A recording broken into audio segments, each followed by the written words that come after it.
Kota was a disgusting lonely loser who spent most of his time doing nothing, just like you all. But one day everything changes when he gets attacked by a ghost who curses him and starts appearing in his room every single night. He starts experiencing paranormal activities every single night that scare the shit out of him, so he finds the witch of the school and joins her occult club to deal with this problem.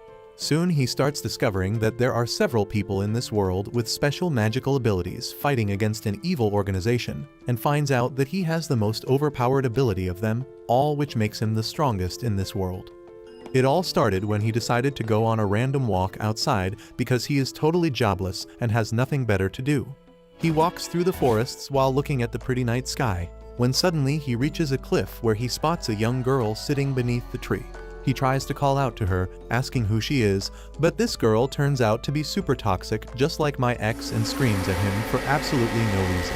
Kota falls to the ground, and without any hesitation, the weird bitch straight up stabs him through the heart with her cute little ribbons. Thankfully, it turns out to be a dream as Kota wakes up sweating and decides to go out for a walk to get some fresh air. Before he could go out though, he hears a knock at the door only to find out the MILF who lives next door, who is also the mother of his childhood friend Riri. She tells him that Riri hasn't returned home yet and asks whether he could find her and get her back. This is very normal for Kota, so he nods and leaves the house towards the overgrown forest in order to find his friend. Riri was always a loner who liked to play alone inside the forests, and he always had to find her and get her back. Thankfully, he shoved an Apple AirTag up her butt, so now he can track her. He walks through the forest, spotting some weird-ass creatures, but soon he finds the stupid bitch sleeping beneath a tree. He tries to wake her up, but she doesn't want to wake up at all. Thankfully, he knows that she is a gold digger, so he grabs some coins out of his pockets and starts jangling them in front of her. She immediately starts following the sound and slowly, but surely, they reach her house. By the time she wakes up, she is confused what just happened, but Kota tells her to simply go back with the MILF and sleep for school the next day. He also starts walking towards his own house when he feels like someone is watching him. This scares him, so he immediately hides beneath his blanket and tries to sleep. Something is definitely wrong though, as the gate of the balcony opens on its own and a mysterious wind blows his blanket apart.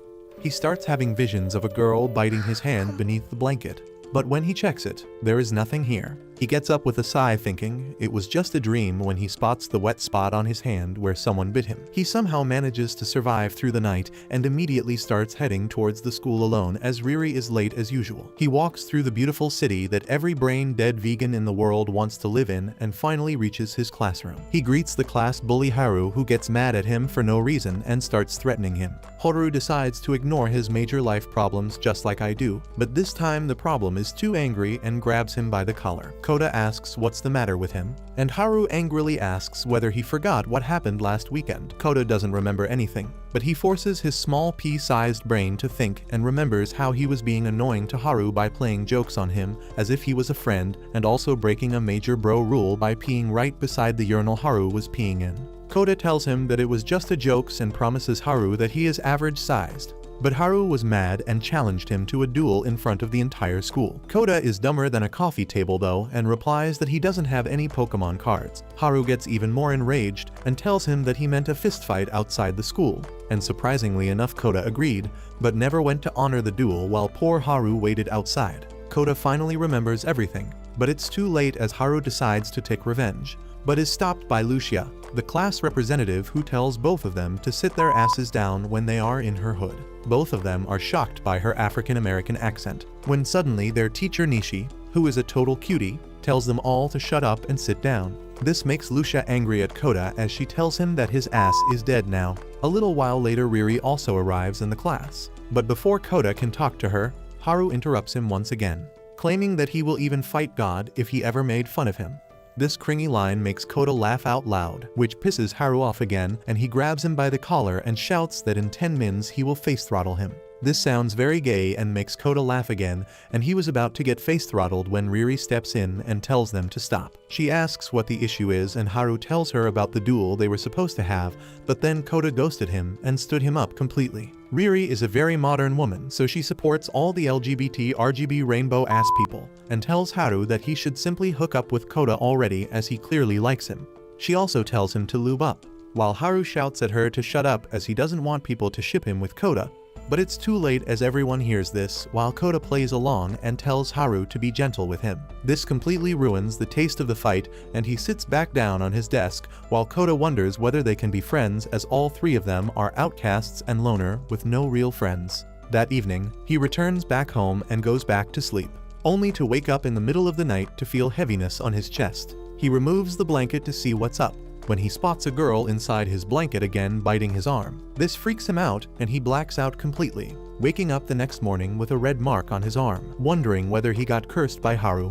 While walking like a blind fuck, he ends up stumbling over a box and notices a young ginger-haired girl stuck on a tree. He is a very dutiful stepbro, so he helps the stuck girl get down as she explains that she is a new transfer student in his school and accidentally ended up stumbling down the hill and got stuck on a tree.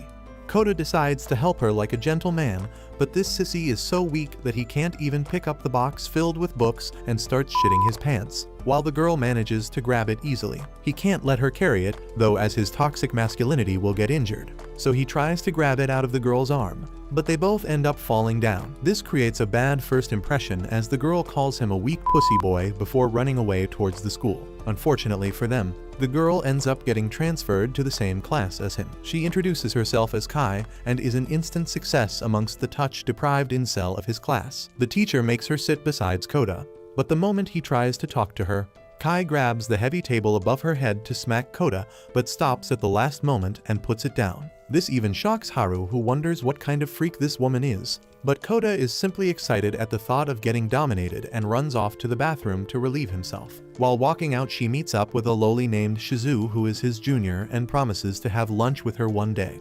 While he was walking away, he is stopped by a student journalist, who, like any American journalist, starts asking questions about Trump. Kota refuses to answer any political questions, so she fucks off, but drops a small piece of paper, which Kota pockets shamelessly.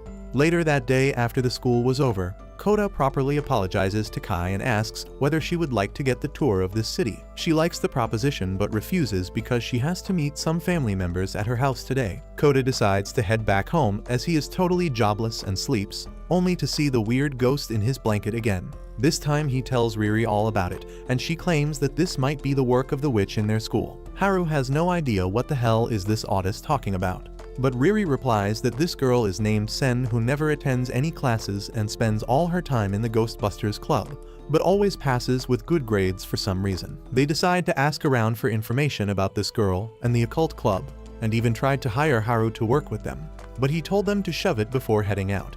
Even after spending countless hours asking about the Occult Club, they come back with no information when suddenly a nerd walks up to them and hands them a book published about the Occult Club of this school. It contained all the information they needed, which makes Kota really happy as he dances with the nerd before saying no homo. With the newfound information, Kota decides to check out the Occult Club with Riri after the school, so they head out towards the club room, which looks like a mansion in itself. They turn on the lights after getting jump scared a bunch of times. They find the room to be covered with exquisite furniture, and books about paranormal activities line the bookshelf from top to bottom. This occult club was becoming even more mysterious than it already was, but Kota thought that people might not stay here after school, so he writes down a note, asking help from Sen about a ghost problem that he is facing. Later that night, while sleeping, he gets bitten by the ghost again and tries to switch on the light, but fails miserably. He then tries to escape out of the room, but the room has been magically locked. He immediately picks up a baseball bat and rushes towards the balcony, but even that is locked. Suddenly, the girl beneath the blanket starts coming out with ribbons flowing before her. While Kota wonders whether this is the end for him, but thankfully the light turns on and the ghost disappears immediately. The next morning, he walks into the Occult Club, sleep-deprived, but still finds no one inside the room. But this time, the notepad was scribbled by someone who wrote that Kota will die in 2 days. This scares the crap out of him, but he soon notices a questionnaire laid out on the desk for him. It asked for basic information about his problem, so he filled it in and left for his classes. After the school was over, he was approached by Chi, who asks whether his offer to show her the city still stands, and Kota simply smiles before nodding in agreement. Riri ends up overhearing this and starts shipping them as well, as she thinks Kota is a man-ho. Later that evening, Kota takes her around the nearby parks on a peasant bike as he pedals through the beautiful surroundings and shows her all the major landmarks. After they were done for the day, Kai bids him farewell and moves back towards her own home. while Kota gets a message from the witch Sen to meet her late at night. Kota decides to follow her instructions and jumps through the main gate of his school at 2 a.m. and uses Google Maps to locate the classroom in which Sen wanted to meet. Unfortunately, he finds the room empty but spots the writing on the blackboard, instructing him to go in another room.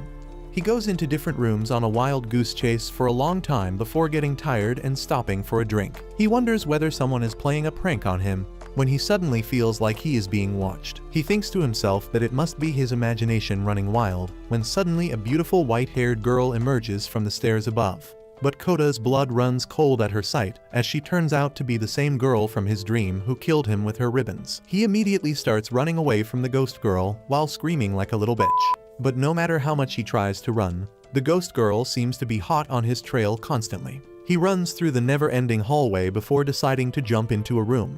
But every door seems to be locked, so he resumes running away like a bitch when suddenly a bunch of weird-looking Pokemons emerge from a room randomly and run away. While Kota manages to hide in a staircase before popping a can of soda as he wonders what the hell is happening to him. Before he could think straight though, the ghost girl arrives once again and scares the crap out of him as he leaves the drink and starts running again. While the ghost girl uses her magic to grab the can and starts drinking. Kota rushes downstairs where this blind fuck ends up running into a huge door in front of him. Scared that the ghost girl will catch up to him, he enters the mysteriously large room when suddenly the door ends up closing behind him, trapping him inside. He wonders whether he will ever escape this place when suddenly he spots a weird creature running around the area. This scares him, but he decides that enough is enough, and when the creature tries to attack him, he punches the little bitch right in the face, knocking it down. The creature turns out to be a weird plant-insect-fairy amalgamation born of an orgy who starts crying out in pain. The fairy tries to attack him again, but this time another white fairy dropkicks the fairy of color just like in real life and tells her to get civilized as they are not supposed to be seen by humans, let alone attack them. The white fairy calmly introduces herself as Panny and the green bitch as Gil, who has a hobby of licking blood. Kota introduces himself and realizes that he must have scratched his hand while running as blood starts coming out, exciting Gil, so he decides to help her out and gives her a little blood on his finger.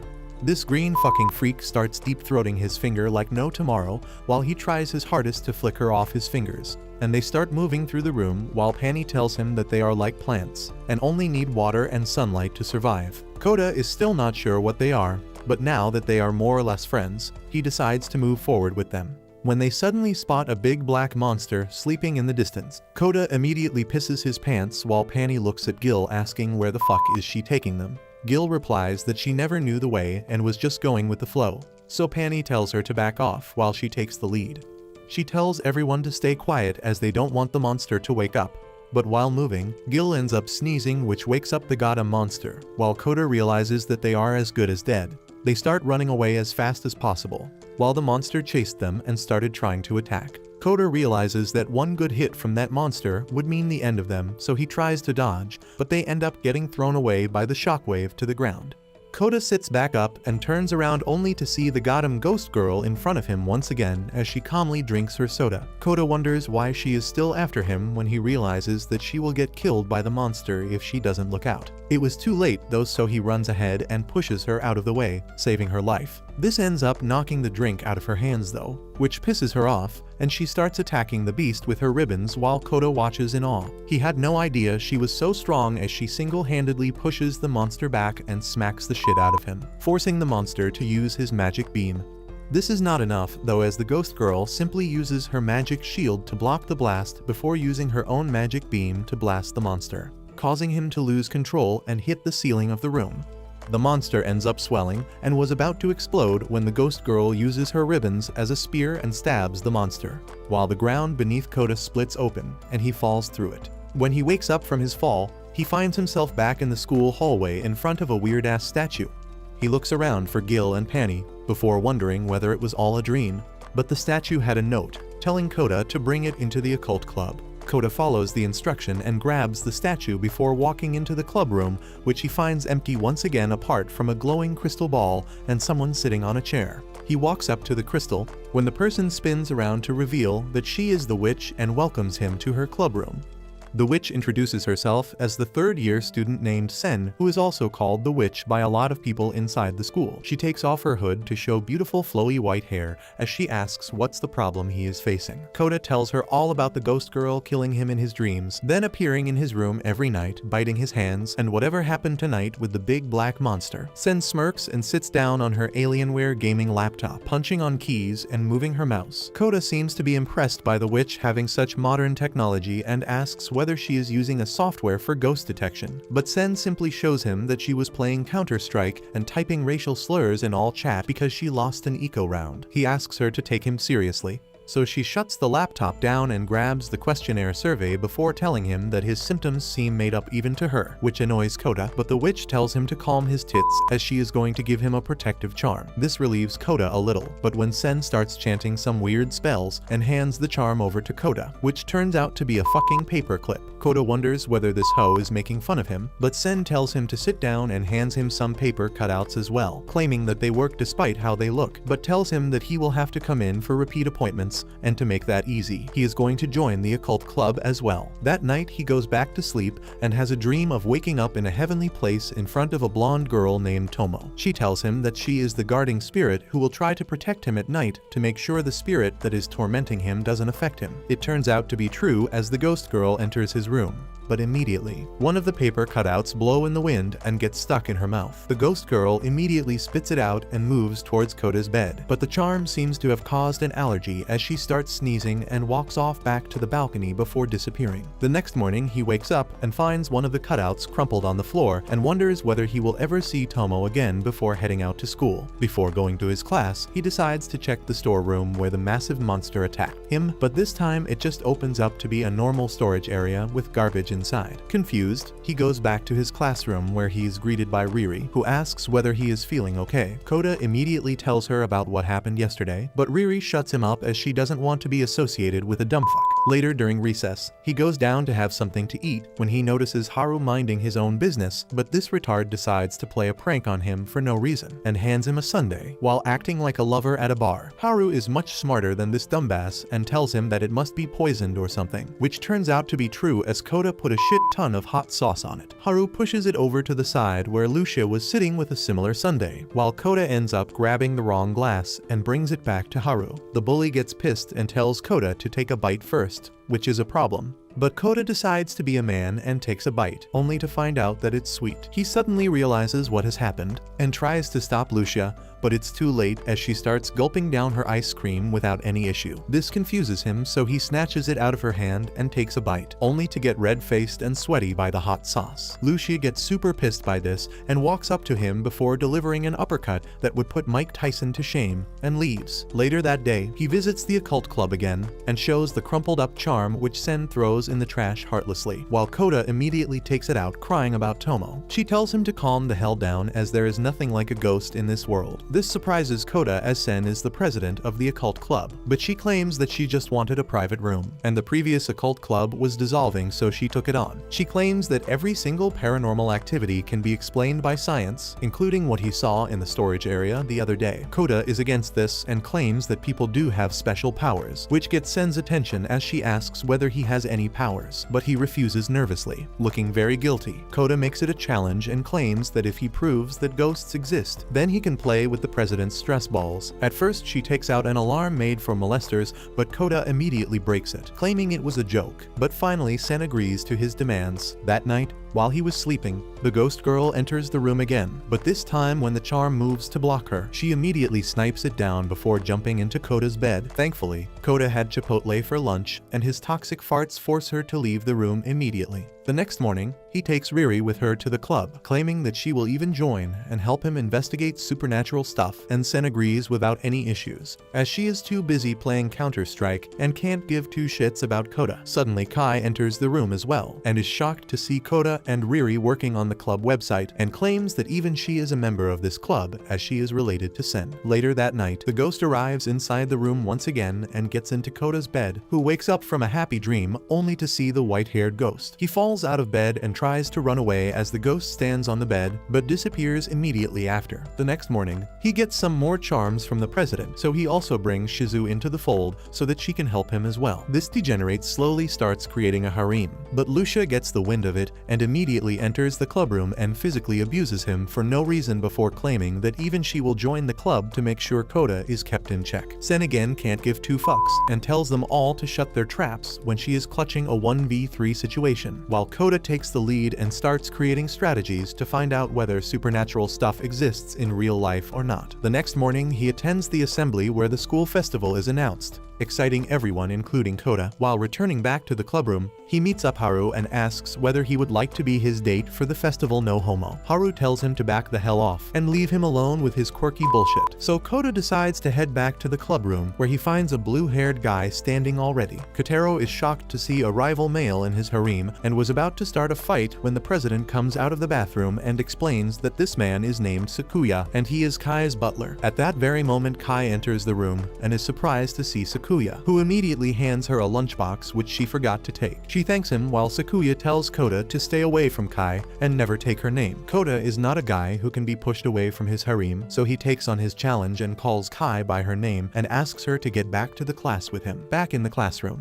Kota wonders how rich Kai is to have such a dedicated butler when Lucia heads up to the blackboard. Kota's ADHD ass forgets all about Kai and starts thinking about Lucia's gloves. He asks Haru why she wears gloves on her hand, while Haru tells him to shut up as he has no idea about it. Kota asks whether he thinks Lucia can be Michael Jackson in disguise and hee over them whenever she gets a chance, which worries Haru a little. Kota starts imagining even more dumb shit by thinking that the glove might be necessary to prevent her dark magic from hurting other people, while the annoyed teacher tells both of these retards to get some help. Later that day, they all enter the club room where Kota finds a new request on the club website about a snake monster spotted on the campus. He decides to make this their first club activity, so they all disperse into the nearby bushes as the search for the snake begins. While looking through the bushes, Kota ends up grabbing a handful of Lucia's luscious ass, but it gets him a swift uppercut, which was totally worth it to be honest. Suddenly Riri shouts that she just saw the snake, as a short stout-looking snake slithers from one place to another as everyone tries to grab it. When finally Kai grabs it easily, as it struggles in her arms, suddenly the snake gives one more pull and tries to rush into the bushes. But Kai, with her incredible strength, overpowers it and yanks it out again, only to find a woman with a fishing pole who was controlling the snake. She turns out to be a corporate employee who got too tired of listening to her dumbass bosses, so she decided to scare some children as a pastime activity. Technically, the case was solved, so they move on from there. Later that night, when he was heading back home, he notices the ghost girl on top of the building, but she starts running away while a giant dog chases her. Kota immediately makes a move and starts chasing them, while remembering Sen asking him whether he has any special powers. It turns out that he has an ability called Rewrite, which lets him copy anyone's physical abilities, so he uses it on the dog and starts running incredibly fast while jumping onto the buildings. He soon loses the sight of the ghost girl and comes to a stop when he suddenly senses someone behind him and turns around to see a yellow-haired boy, claiming that he was after that ghost bitch for a while, but since he lost him, he will now deal with Kota. He immediately takes out another demon dog from his hand, which starts attacking Kota. Kota starts running away and dodging the attacks before entering a sewage line where he starts panting out of exhaustion. Before he could catch his breath though,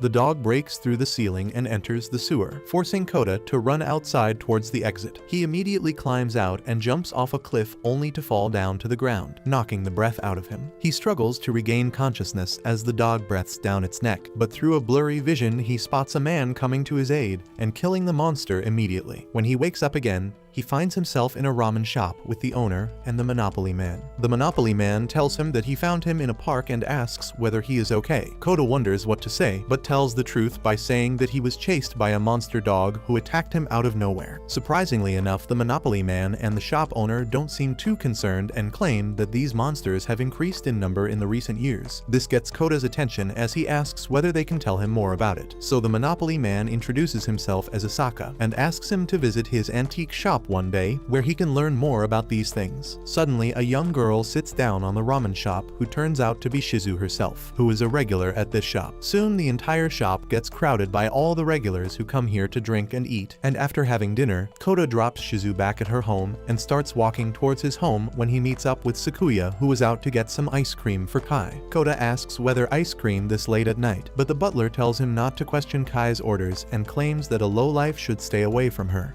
The next morning, he goes back to the clubroom and excitedly tells Sen about the man he met last night who knew a lot about these magical creatures. Sen tells him that there are a lot of dimwits in this world, so only bother her if he has hard proof. Hearing this, Kota decides to head off into the part of town where the antique shop should be located.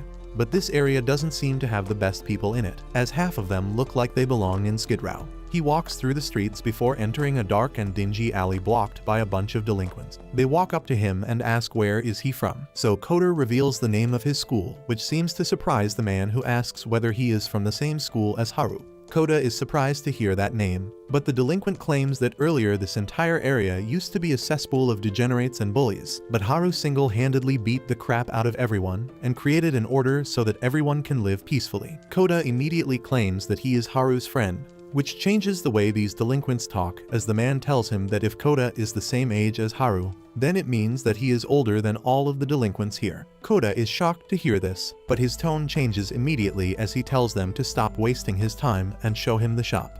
They soon direct him towards the shop and bid him farewell, while he enters the shop alone to find a squeaky clean store while Asaka cleans his antiques. He looks around the store and spots Shizuru inside eating a sandwich and sits down alongside her. Asaka soon joins them and shows him a bunch of blurry pictures of weird things spotted in the area over several years, which really excites Kota as they decide to take their leave, and Kota thanks Asaka for all the pictures.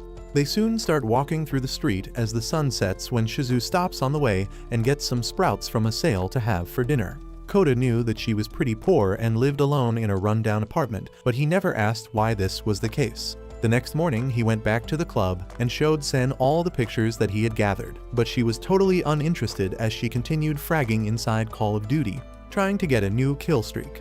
Tired of all this, Kota heads back to his class, thinking about how he needs more charms from the president as his previous ones have run out completely. He remembers the ghost girl again and wonders why the demon dogs were after her. This makes him think about the yellow-haired man who attacked him as he realizes that he needs to be very careful of these attacks on him. Suddenly, his thoughts are broken when the main door of the class opens, surprising everyone, but it turns out that none of them can see that the door was opened by the ghost girl.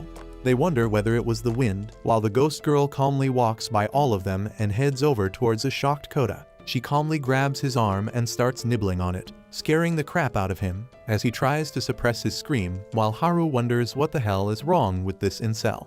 A little while later, the girl dropped his arm after having her fill and walks out of the room as if nothing happened. Kota immediately excuses himself and runs towards the clubroom to show Sen what the hell just happened and ask for more charms. But before he could enter the room, he runs into Shizuru, who asks him to follow her as she wants to show him something.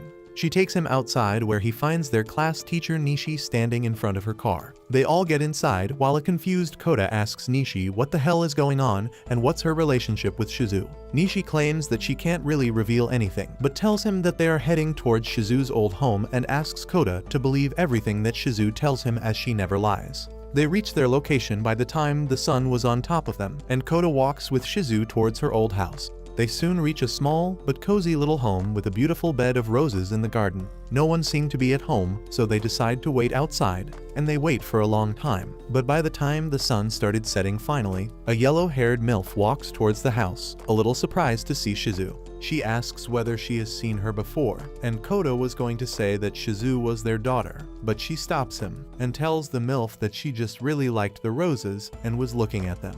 Soon her father also arrives, and the MILF tells the man about how this little girl liked their flowers, which makes them happy, while Kota wonders what the hell is going on. Suddenly, a little girl emerges from the house, who is clearly Shizuru's younger sister, as the parents immediately hug her, asking whether she was missing them. Shizuru quickly jumps up and starts leaving while telling Kota to follow without saying anything. On the way, Kota asks what was up with that, and she reveals that she has a special power, and because of that her parents don't remember her. She touches Kota on his face and asks what her name is, and suddenly Kota can't remember her name anymore. He tries really hard and keeps failing, but never gives up and finally remembers her name. This really surprises her, but looking at his dedication, she decides to tell him about herself. She claims that she used to live in this house when she was young. Their family was a little poor, but led a very happy and peaceful life as they loved each other very dearly. Her father worked very hard to provide for the family, and their lives were going pretty well as her father managed to save enough money to get them a better house. Unfortunately, tragedy struck and something happened in their house, resulting in a mini explosion which covered the entire house with fire and injured her father dearly while blinding her in one eye. It was then that she discovered that she had some special magical abilities, which she used to stabilize her dad's condition till the authorities arrived and took them back to the hospital. She was taken to a different facility, however, where she was operated upon, and ever since that day her eye ended up changing color to become golden. Thankfully her dad was also fine and soon made a full recovery, but their house was gone, and they were back at their old home. One day, some people of a special institution who saved them on the day of the incident entered their house and claimed that Shizuru was a special child. They offered her parents a shitload of money to let them take Shizuru to the special facility which takes care of children with special powers. And because Shizuru wanted them to lead a happy life, she ends up agreeing to the deal, thinking that with the money, her parents can live a more comfortable life and she will visit them often. The facility was very nice and let her visit whenever she wanted, but soon she realized that the money has changed her parents, as they are no longer the loving people she knew, and they have grown vain. They fought with each other often over stupid issues to a point where one day while trying to stop their fight Shizuru ended up losing controls of her power and blasted them with her magic, making them forget several years worth of memories, including the memory about the birth of their daughter. The good thing was that her parents returned to being the nice people who they were before all the money, but they forgot all about her own daughter, which forced her to leave the town and relocate somewhere else. Later that night when they were driving back home, Shizuru ends up sleeping while Kota asks Nishi whether she also works for the facility. Nishi smiles and nods in agreement, but refuses to divulge any further information. He asks why don't they help Shizuru live a decent life instead of how she lives like a homeless person now, but Nishi reveals that Shizuru actually has a shitload of money in her bank account, but she is saving everything to get the same house that her parents wanted to have. He gets dropped off at his home that night and says goodnight to the rest, before heading back to get some sleep. The next morning when he comes to school, he notices that the baseball team is shouting at Lucia to throw the ball back at them, which is near the flowers, but she stands there, unmoving, and claims that they should come and pick it up themselves. Hearing the commotion, both Riri and Kai arrive at the scene and ask why can't she simply throw it back at them, but she refuses.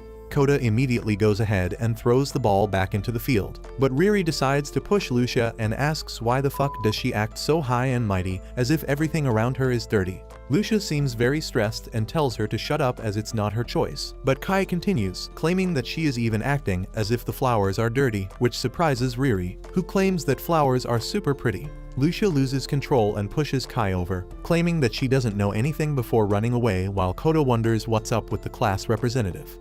A couple days pass by when the Occult Club receives a weird email from a girl who tells them the story about an old orphanage which was shut down near the area.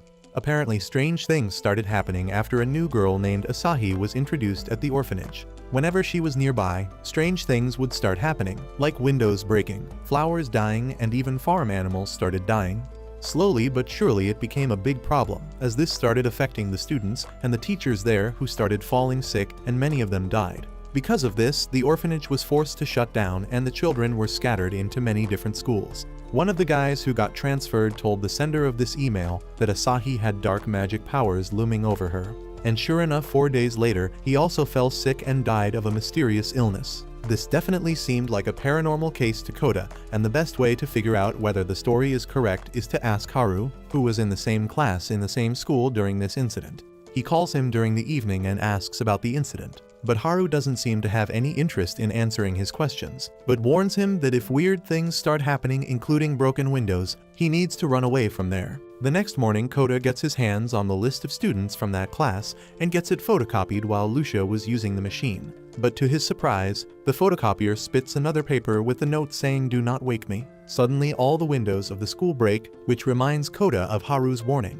Lucia stops him and asks what's all this about. But Kota claims that it must have been a coincidence and asks for her help as he wants to clear the name of this poor cursed girl called Asahi. Lucia can somehow relate to this girl and agrees, but on the way home, glass starts shattering around her. While a phantom girl tells her to stay away and let her sleep, Lucia runs back home, but the girl follows her back, claiming that they suffer the same fate, while Lucia trembles in the corner of her room. The next morning, Kotarou realizes that Lucia is absent again and wonders what's wrong, so he calls her, but gets no reply.